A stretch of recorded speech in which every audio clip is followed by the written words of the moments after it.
Okay, hi everybody. I thought we would listen to a poem together being read out loud by the author, Rae Armantrout, and she is actually an author who appears in the Starkey text as well. So let's listen to her read, and then I have some questions that are on the Google Docs that you can find in your um, syllabus. I'm going to share the screen here and we will listen to her, and I will have you read along on Google Docs, and you can find the questions at the end of that. Our days. In Chuck's dream, a strange woman is smoking in our kitchen. She's doing her best, she says, exhaling into the oven. Then 3 military men burst in without knocking. They say they've come to establish order, but their uniforms are strange. Chuck suspects they're really salesmen. Their leader stands too close as he begins his pitch, close enough to spread a virus. I take a photo of a house painted half blue, half pink. Why am I drawn to things that make no sense? Or is their sense excessive? You need to decontextualize an object in order to see it, I once said. Last sloth in a pocket of rainforest, exquisite scent of hyacinth wafted on the wingless breeze.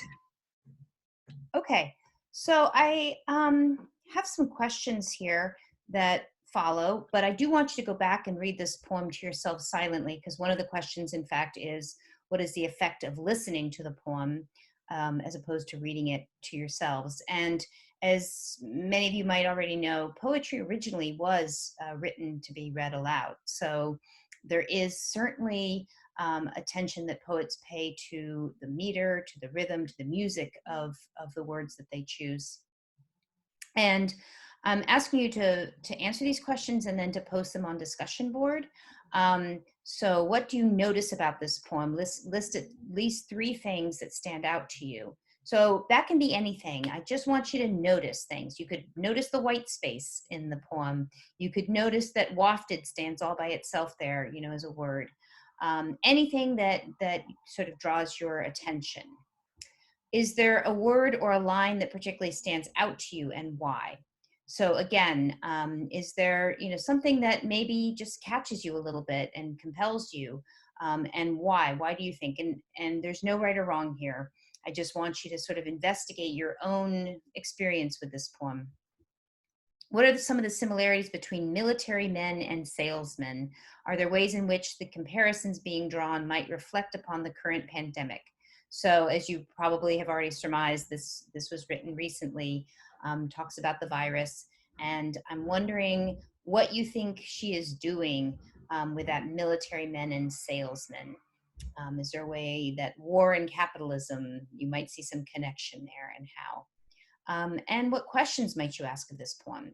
And that's a really important way to start to dig into a poem, is just to ask questions. Is there anything that comes to mind? Is there anything that sort of, you know, is triggered in you as you read this? And again, it will take another silent reading in order to sort of absorb what she's doing here. And then you can answer this question: what is the effect of listening to the poem being read aloud as opposed to reading it silently? So get those questions answered and up on Google Docs. And I will, I'm sorry, not on Google Docs. You can find them on Google Docs. Get them answered and then post them onto discussion board, and we will be looking at them there. Okay.